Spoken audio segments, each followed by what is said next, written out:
La police est la cible de nombreuses attaques. Elle inspire pourtant toujours la confiance des Français, selon les derniers sondages de CNews notamment.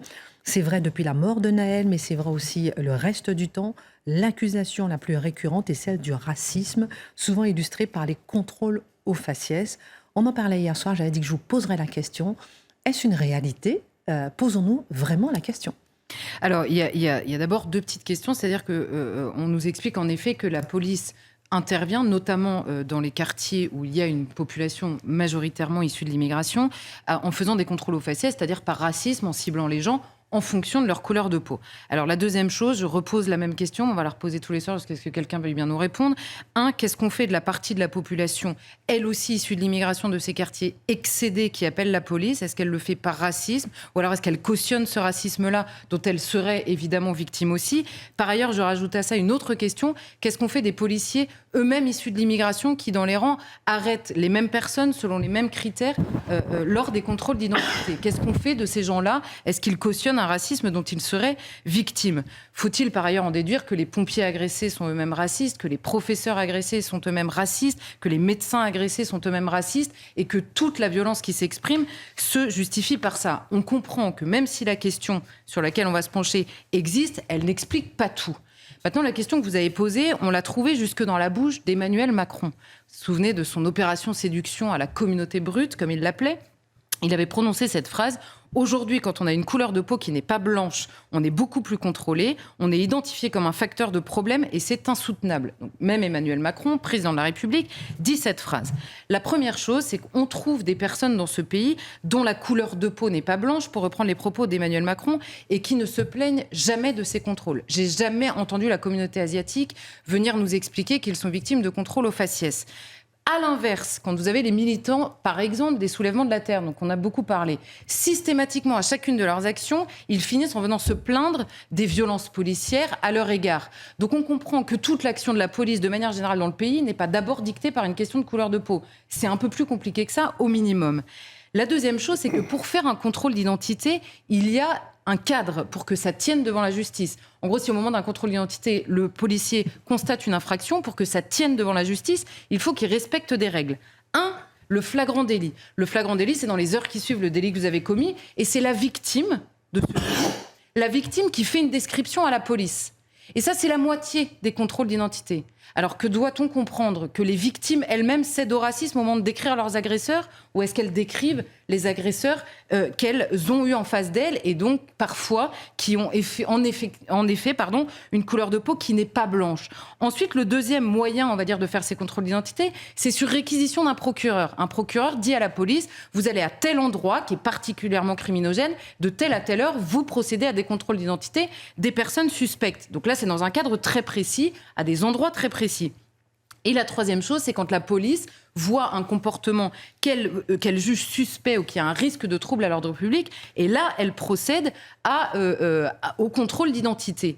Donc là, on comprend qu'à la limite... Alors évidemment, il peut y avoir des contrôles abusifs. Les contrôles abusifs, les personnes seront contrôlées, mais jamais de la vie ça tiendra devant la justice. Il n'y aura aucune conséquence à ce contrôle, outre le contrôle lui-même. Donc on se dit, le profil des interpellations, nous disait le rapporteur des droits, et même un rapport du CNRS il y a quelques années, ne se résume pas à la couleur de peau. Le profil des interpellés, c'est également, par exemple, des personnes très majoritairement jeunes et des personnes très majoritairement masculines. Ce sont des hommes. Alors, qui viendra nous expliquer que la police est misandre, d'une part, et anti-jeune, d'autre part, au moment de choisir les personnes qu'elle interpelle? Vous êtes en train de nous dire que c'est un biais spécial choisi, d'un critère spécial Évidemment. Qui est choisi pour critiquer la police? Évidemment, dans une lecture beaucoup plus globale, qui est celle de l'indigénisme ou du racialisme dans la lecture globale de la société, qu'on applique à la police.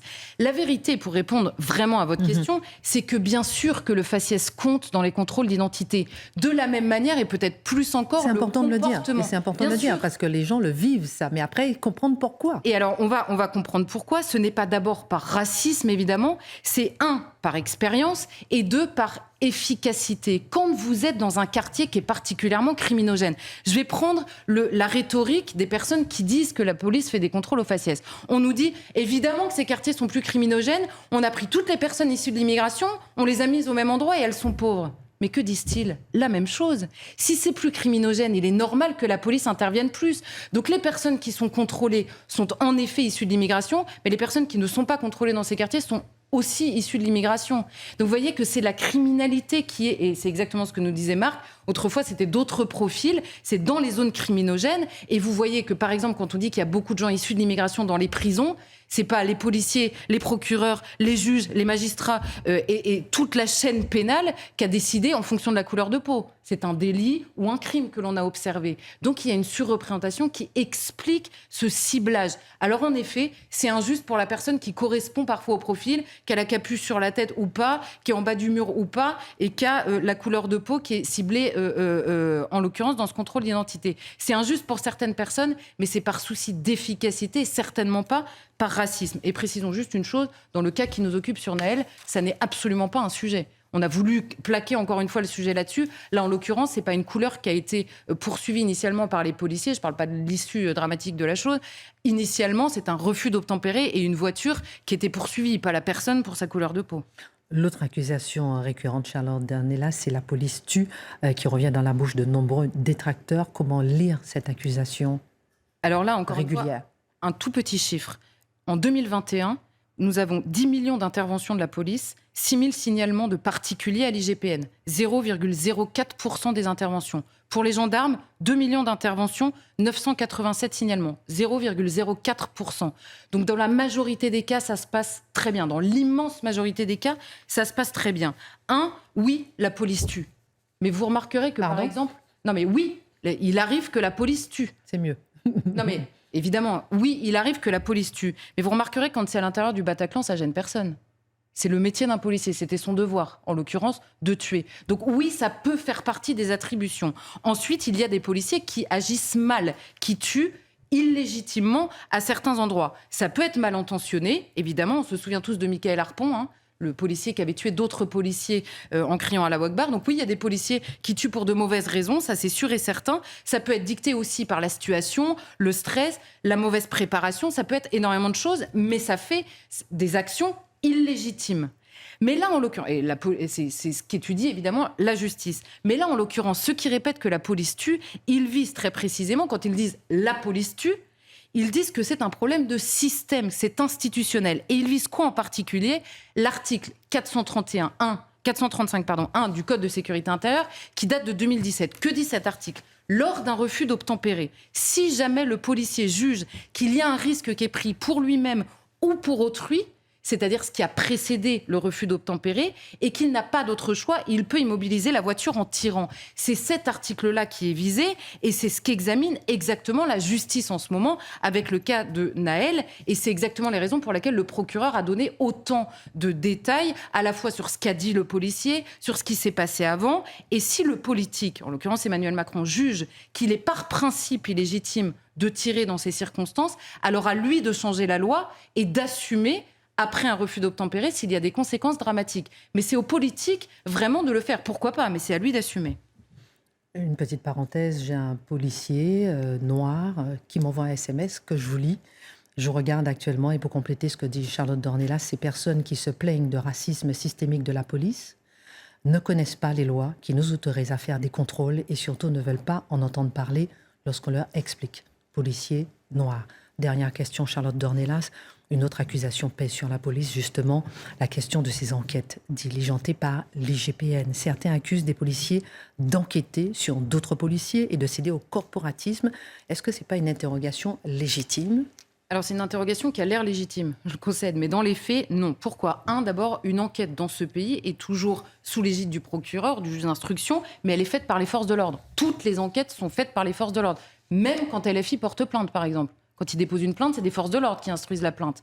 Donc on ne peut pas sortir de ce cercle absurde. La deuxième chose, c'est que le métier de policier exige une bonne connaissance de la technique, de la loi, du cadre d'intervention précisément, et qu'il y a énormément de professions dans ce pays qui sont jugées par leurs pairs pour des questions techniques.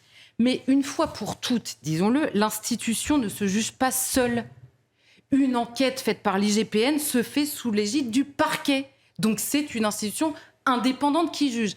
Par ailleurs, quand on dit, les policiers disent en permanence, nous sommes la profession la plus contrôlée. Je vais vous faire juste la liste, ça va prendre 10 secondes, des organes de contrôle qui pèsent sur la police. La justice, l'IGPN sous l'égide du parquet quand c'est pénal, les parlementaires, le défenseur des droits qui peut diligenter des enquêtes, le contrôleur des lieux de privation de liberté et la commission de déontologie. Donc vous voyez qu'il y a des gens pour surveiller tout ça et malgré ça, on a un nombre de signalements extrêmement faible et donc un nombre de fonctionnaires de police sanctionnés extrêmement faible lui aussi par rapport à leur rôle dans la société.